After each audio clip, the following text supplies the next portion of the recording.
Here we are, right? Hi, Vince Brusio from PREVIEWSworld. I'm talking with the legendary Garth Ennis, who's now in the process of launching a new career in film for the production Stitched, which has been premiered here at the San Diego Comic-Con.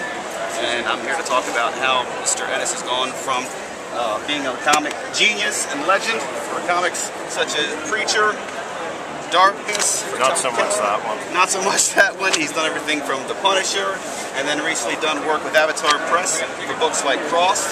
And so, Garth, it's a pleasure to meet you, sir. I'm honored.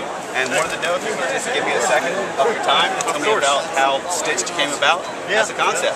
Sure. Well, Stitched came about because William Christensen, the Avatar publisher, had been trying to get me to do some more work for him. And I was hedging my bets, which I usually do. And he asked me what it was I really wanted to do, and I said I'd always fancied a crack at directing.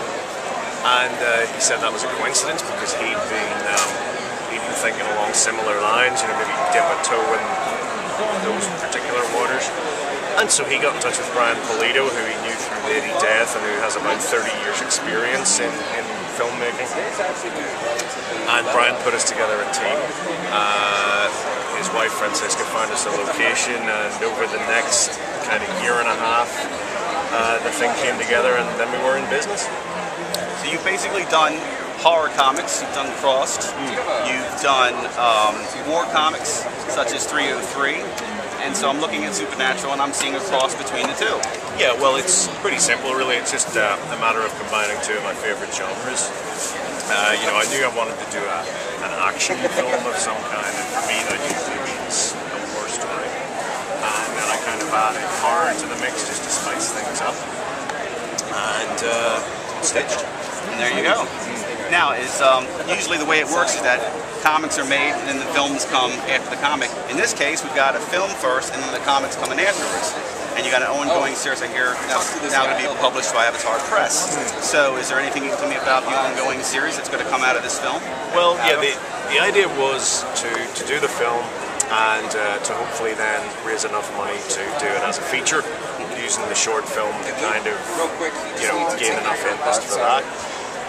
William, at the same time, wanted to publish the story as a comic, which makes perfect sense. So we brought in Mike Wolfer,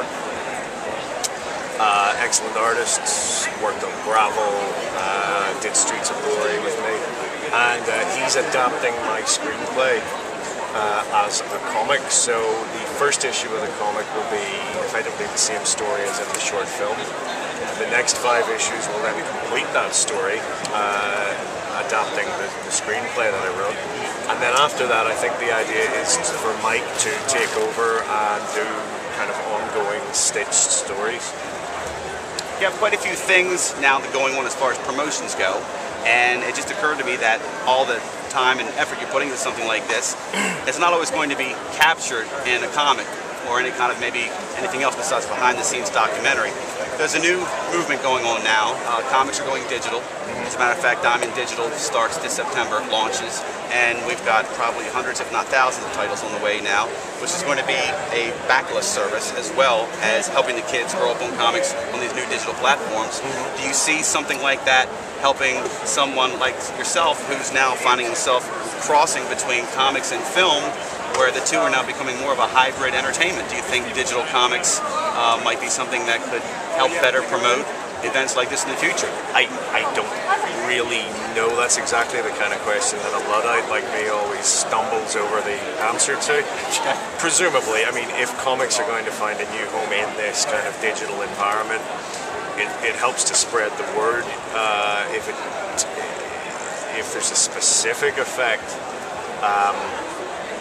in helping to promote the notion of a comic that will become a film or vice versa, then so much the better. That's a, I think, suitably vague and rambling answer for someone who doesn't really know what they're talking about in that particular case. Well, basically, it's becoming a platform now where the kids who have been more or less growing up with video and desktops and iPads haven't always had a chance to go into comic shops. Right. So this is a way we think that there might be a way to cross that barrier, so that it brings kids in that normally wouldn't pay attention to comics. Yeah, well, that you know, in terms of simply promoting comics, that's obviously a great thing. Right.